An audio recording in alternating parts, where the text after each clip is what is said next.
Hi hello నమస్తే welcome to the channel Telugu రాజ్యం. నేను మీరామ్. సైఫ్ అలీ ఖాన్కి సంబంధించి ఈ మధ్యకాలంలో మీరు ఘటన వినే ఉంటారు. అయితే తన సొంత ఇంటికే ఒక రాబరీ దొంగ వచ్చి సైఫ్ అలీ ఖాన్పై కత్తులతో దాడి చేసి చాలా వరకు గాయపరిచాడు. అయితే మొన్నటి వరకు హాస్పిటల్లో ఉన్న సైఫ్ అలీ ఖాన్ బయటికి రావడం జరిగింది.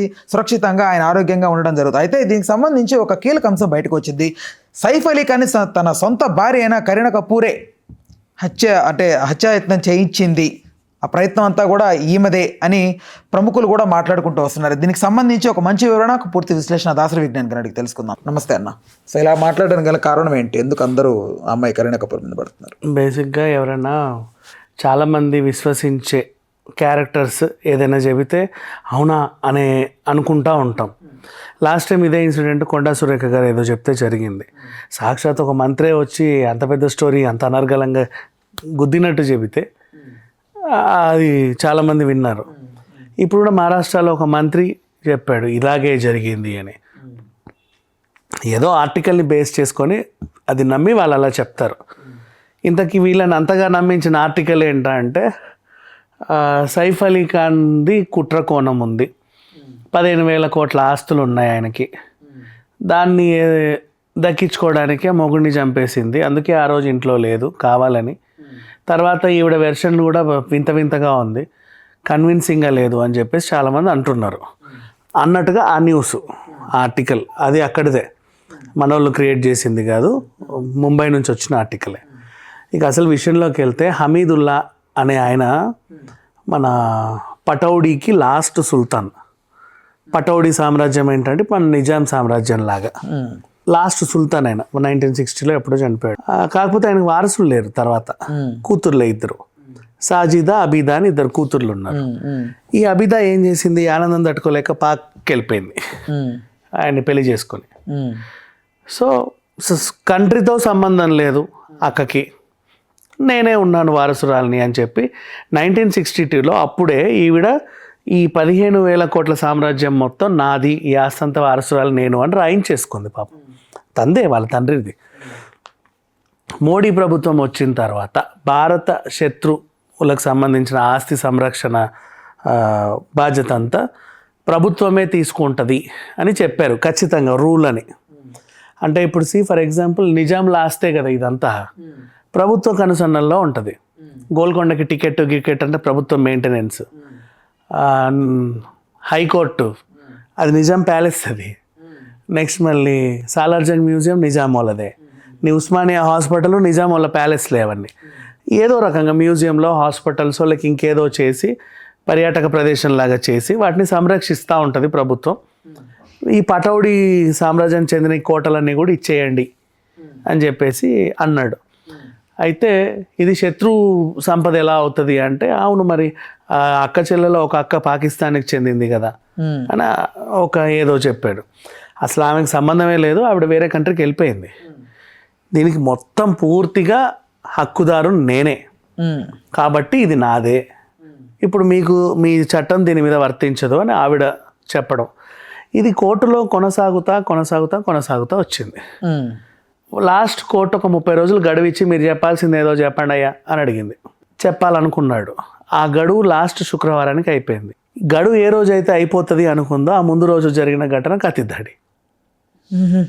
దీనికి దానికి లింక్ పెట్టి ఇందుకే ఇది చేయించారు, కావాలనే చేయించారు అని చెప్పేసి ఒక వాదన కొనసాగుతూ ఉంది.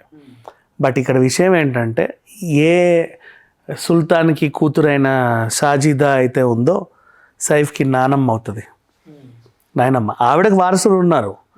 సాజిదాకి వారసులు మన్సూర్ అలీ ఖాన్, ఆయన పటౌడీకి టైగర్ అనమాట. అప్పట్లో పెద్ద హీరో అండ్ బాగా ఇది ఓ రాకుమారుడు టైపు.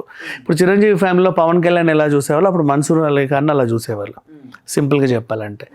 ఆయన మళ్ళీ షర్మిలా ఠాకూర్ని పెళ్లి చేసుకున్నాడు.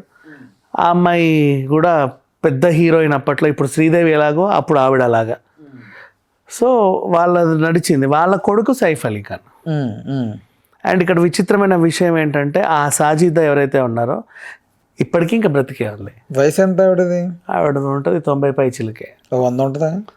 అటు ఇటుగా 100 ఉంటుంది, 100 వయసే.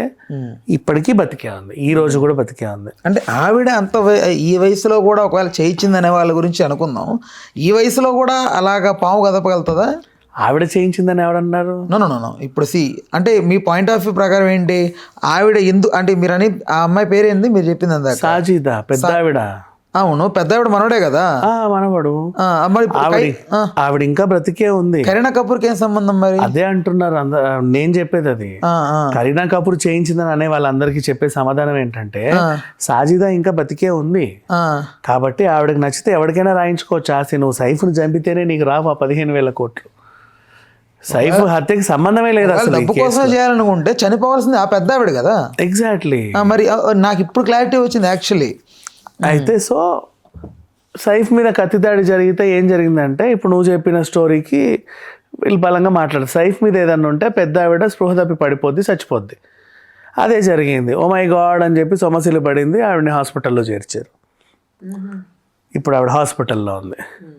సో ఆవిడకి ఏదన్నా అయ్యి తర్వాత ఇదంతా చేజిక్కించుకుందాము అన్నట్లుగా ప్లాన్ అని రాస్తున్నారు. బట్ అసలు అది ఏమీ లేదు దీంట్లో. ఆ రోజు కరీనా ఎక్కడికి వెళ్ళింది? రెగ్యులర్గా వెళ్ళే పార్టీకే వెళ్ళింది, వాళ్ళ అక్కతోనే వెళ్ళింది, ఇంకెవరో అనామకులతో పోలా.